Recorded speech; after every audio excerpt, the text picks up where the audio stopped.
Hello everyone, Hazefest here with another build guide for Wartales, and this will be the Vanguard. It's going to be a two-handed hammer class, and this unit is pretty solid from the very beginning of the game all the way to the super late in game. It can hold its own, it can destroy groups of enemies with no problem, it can kill up to 8 or 9 or 10 enemies a turn if you use it right. So let's go over this, and we'll go through everything. We'll go through all the skills, the gear, and recommendations that I have, and things that you can do differently on yours. Because this unit, no matter what variation you build, he's gonna be absolutely ruthless on your team. So this Vanguard is level 16. I got level 16 by using the Thief. And disregard the -1 attribute point. That's a glitch from Thief after leveling him to 16. So let's go over the gear first and how to get it. Dagan's hammer is the recommended weapon choice for this particular build.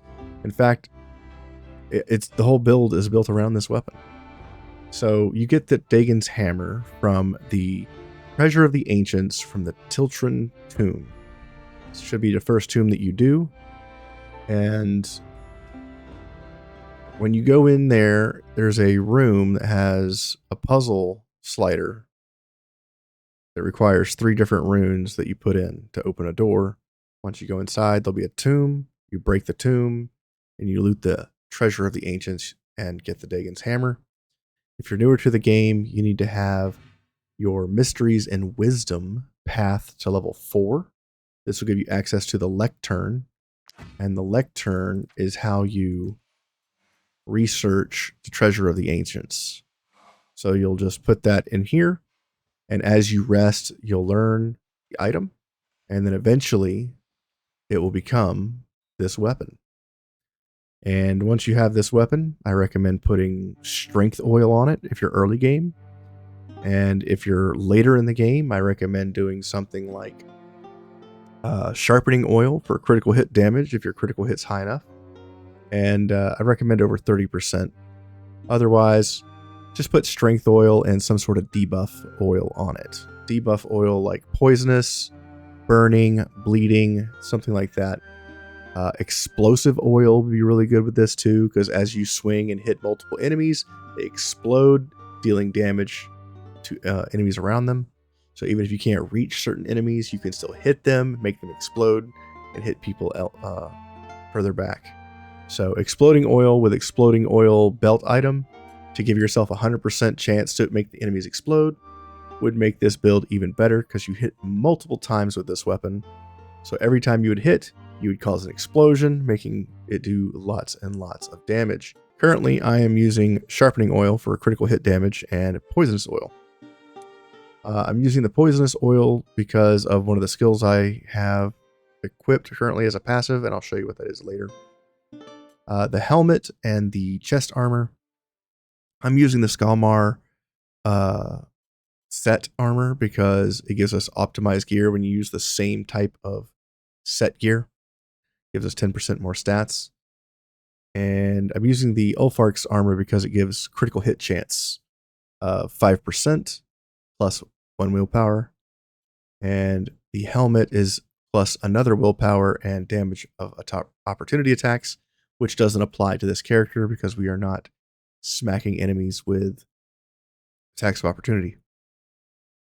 Stimulating coating is the helmet stamp that I recommend for this build. You can use many types of stamps. If you don't know what stamps are, it requires a master level tinkerer.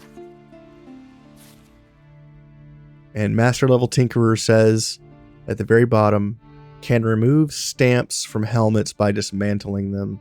So if you look at the helmets, they all have an ability on the helmet, and that's the skill that you rip off the helmet to make these red stamps. And then you can just right click on your helmet. So you pick a person like this guy here, and you just right click whatever item you would like to apply to the stamp. So you just right click, it'll automatically put it on this person's helmet if you click accept. So that's how stamps work. So I chose stimulating coating, which says this unit's damage is increased by 20% if the unit has no debuffs. So as long as I don't hit an enemy that debuffs me on hit, I'll be doing 20% more damage. The belt item that I chose for this unit is Legionary's Oath, because it deals 5% increased damage per attack executed until the end of turn. So when I use my first attack, Dagan's Punishment, it hits 3 times. So that would be 15% increased damage until the end of the round. So as long as I have no debuffs, it'll be 35% damage increase before I go into my next attack. And that's pretty much it for the gear. Let's look at the skills. So at level 2, you're going to choose Vanguard. And Vanguard is a medium armor class with Reckless Charge, which is a great skill. Costs 1 Valor point. It makes you disengage and it charges in a straight line, dealing damage to all the units in the trajectory and applies slowdown. Once you upgrade it, it says at the end of the turn, when the unit is next to an enemy, they gain Fury. So Vanguard is fantastic for repositioning. If you get engaged early and you don't want to be engaged, and so that you can, like, move somewhere else to get your wide arc hits in, you can use Vanguard to just move. Even though you're engaged with the target, they don't get an attack of opportunity. So it helps you just get out of situations. If you start a round on the other side and you're stuck and somebody attacks you, you can charge out of there, or you can cut through a front line, go through a back line, and you can probably make it through a group of enemies to go save another unit that's hurt or might need heals, or if you want to go support another unit. It's great for just the mobility here. And let's go to level 3. Level 3, I recommend Valorous Chain. Every time an attack hits multiple units, you gain 1 Valor point. So this is fantastic because the hammer itself is an AoE ability. The Vanguard, if you hit more than 1 unit, also triggers Valorous Chain. So it's just fantastic. Goes great with the build. I highly recommend it. He often kills 3 enemies just with his first attack with his hammer. And he can often run through enemies, making them explode, like A-Train from The Boys. Next up, at level 5, I would recommend, if you're in the early game, you have 2 choices here. If you have oils on your weapon, I would recommend going Cruelty, which is damage and critical hit chance increased by 20% against units with at least 1 debuff. So that's why I have the poisonous oil on here.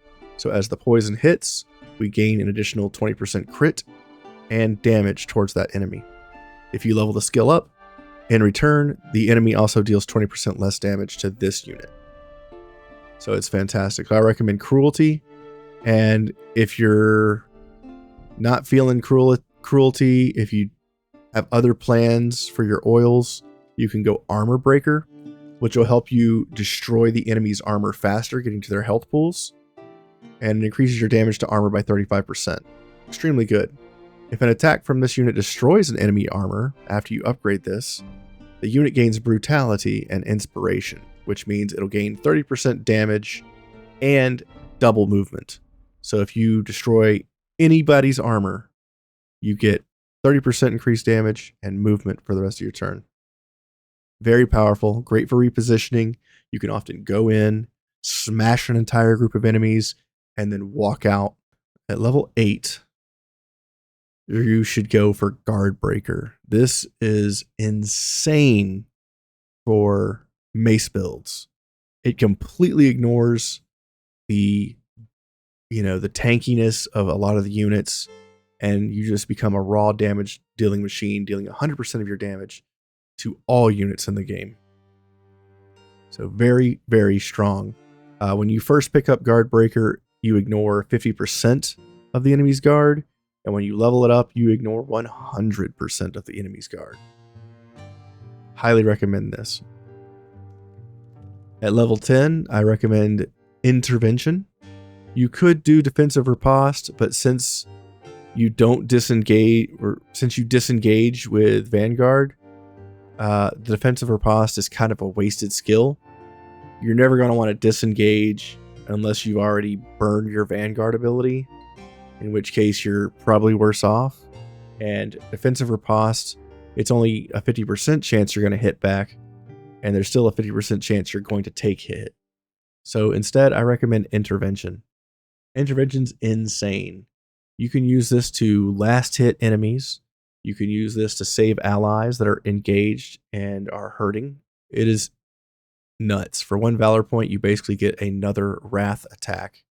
But you're not limited to the enemy's health pool. You're just limited to, can you get to your ally?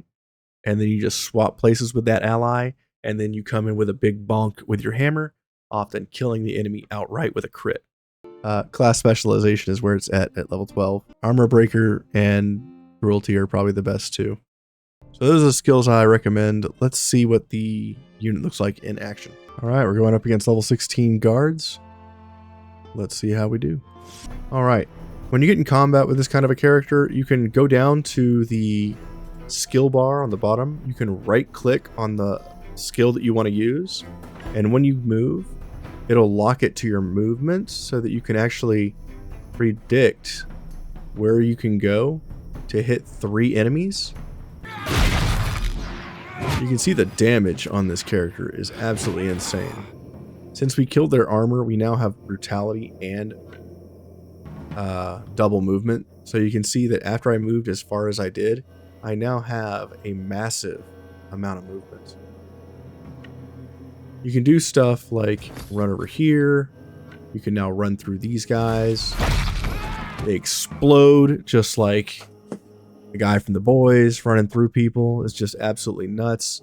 If there was an engaged ally anywhere in my perimeter, I could go over and use intervention. And with the move speed as big as it is, you can also run over and engage targets that might try to disengage, like AoE units or archers, and take them out of the fight. And if this guy tries to disengage to go hit my allies, I'll get a free attack of opportunity, and I might even kill him. Ugh. 1,000 damage to that guy trying to disengage. Alright, this unit is now on the other side of the battlefield from all our enemies. I can use this guy here as a springboard. 1,000 damage. Now I can run all the way over here to help out our buddies. All the way across the battlefield.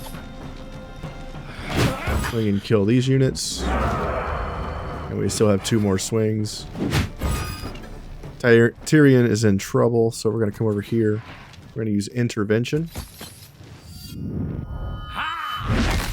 We kill a near full health tank.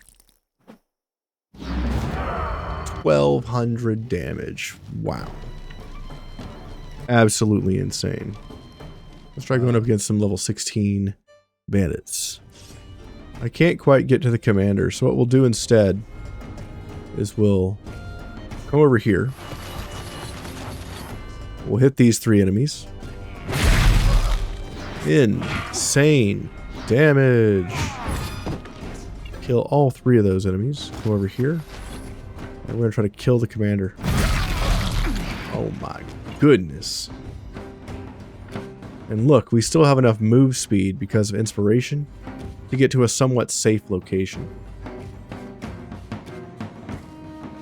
So we'll move back over here. And we'll taunt this archer, preventing him from shooting our allies. 3 enemies.